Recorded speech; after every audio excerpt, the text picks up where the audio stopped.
Hi everyone, so I am back today and I wanted to review this book for you. It's called The Ruthless Elimination of Hurry and it's by John Mark Comer, and this has been such a good read for me. I highly recommend this. It's got so much good stuff in it and it's kind of about how people are just on the, is it called the rat race?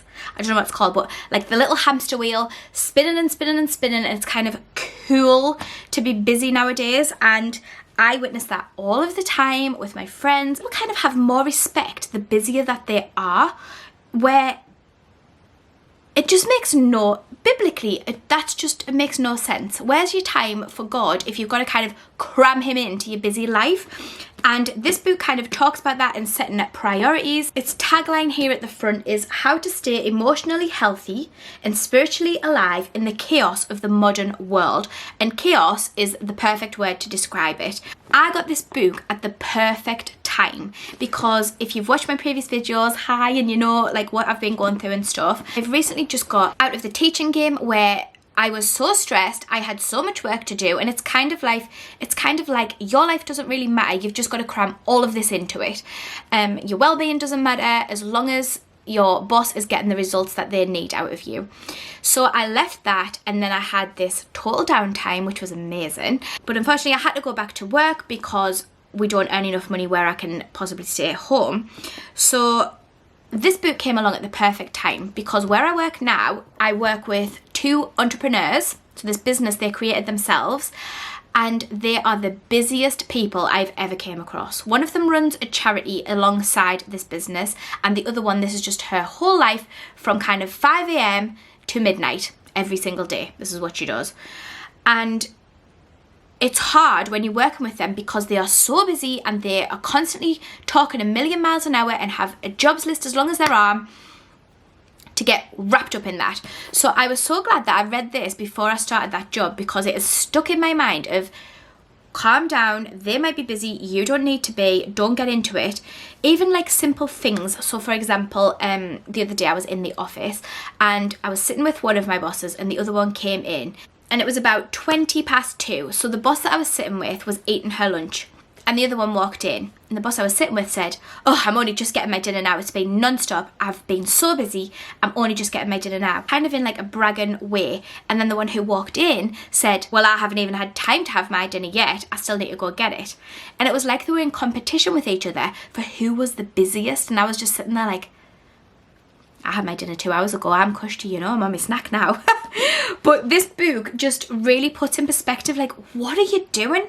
Calm down and enjoy your life in the present. Stop living in the future at 100 miles an hour. It's just crazy and you're going to burn out. And this book, I mean, neither of them are Christians and I am. So obviously I look at things a little bit differently to them. But this book just talks about how hurry is the greatest enemy of spiritual life. Hurry and distraction are just exactly what the devil needs to stop you from focusing on God. If you are busy and if you are in a rush, you have not got time for Jesus, face it. You just have not got time for him. So it just smacks you in the face of like, whoa, what am I doing here? I need to just chill out. So I'm going to read to you some little passages that I've highlighted in here, just so you kind of get an idea for the types of things that I pulled out of it. Hopefully that's not copyright to read passages. I don't think it is. So here's a prime example of what I've just been saying. On page 20, it says, if the devil can't make you sin, he'll make you busy. Yep. People are just too busy to live emotionally healthy and spiritually rich and vibrant lives. And it says here, like, the common question of, how are you? And the common reply, oh, good, just busy. How many times do you say that to people? Just busy. Oh, busy. Busy, busy. Like, stop. Stop being busy, pay attention to people, live in the present. And it says here, granted, there is a healthy kind of busyness where your life is full of things that matter, but the problem isn't when you have a lot to do, it's when you have too much to do. And the only way to keep the quota up is to hurry. Let me see what else I've highlighted in here. This is a book that I will definitely kind of keep going back to and rereading over and over again. I know for a fact that I'll get more out of it the second time I read it, more of it the third time I read it. It's one of them. Page 96, it says, most of us have more than enough time to work with, even in busy seasons of life. We just have to reallocate our time to seek first the kingdom of God, not the kingdom of entertainment. Like, how much of our time do we waste watching television? I mean, I dread to even think. In seasons of busyness, we need more time in the quiet place, not less. Definitely not less. And if you're running through a Rolodex of excuses right now, I'm a full-time mum, I have a demanding job that starts early, I'm an extrovert, I have ADHD, etc. Stop for a minute, think about this. Jesus needed time in the quiet place. I repeat, Jesus needed time, and a fair bit of it. So you think you don't? I'll just leave that there. Just leave that little thought right there. Verse 136. Now this really hit home with me, and it says, to a child, love is spelled T-I-M-E. There's truth in that. And not just for parents and children. If you love God the Father and want a living, thriving relationship with Him, where you experience His presence all through the day, then you need to carve out time to be alone with Him, full stop. You see, this is a good book. It's a really good book.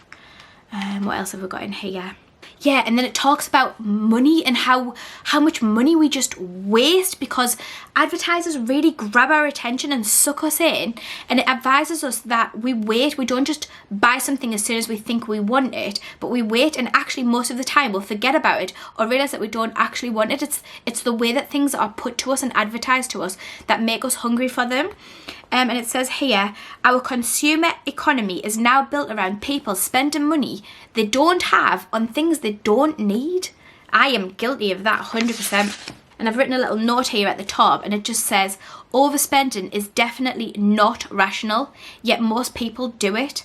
We are educated to believe that we are rational people and that we spend our money how we want to, but that's totally wrong. We spend our money based on what advertisers put out there to us and influencers, and it's just so easy now to just grab and go whatever we want. And it talks about this man who in World War II, he was Freud's nephew, Edward Bernays. And he used this certain idea to create propaganda and to get people to think in a certain way. And he said, we are governed and our minds are moulded, our tastes are formed and our ideas suggested largely by men we have never heard of in almost every act of our daily lives. And I've written a little note here that this is why we need to read the word daily, so that our minds are moulded in a way that in the correct way and biblically, rather than by everything that we watch or hear on the news or read. We need to be putting into our minds the things of God. So reading His word daily, reading Christian books, watching clean things on TV, and just being very protective of what is moulding our minds and our children's minds. And I've highlighted on page 189, the most important things in life aren't things at all. They are relationships with family, friends, and above all, God. Yeah. So yeah, this book has got so many good things in it. Like, there's loads more that I've highlighted that I'm not going to read now, but highly recommend getting your hands on this. I will leave a link to this down below, and if you read it, let me know what you think. If you've already read it, let me know what you think in the comments, and I hope you get as much out of it as I do. I know I will be rereading this again in the future. So I hope you've enjoyed this little book review. I've enjoyed filming it for you. Make sure you like and subscribe this video so you don't miss out on my future ones, and I will see you next time. Bye! Watch me under the light, so keep me in your sight, 'cause I can do this all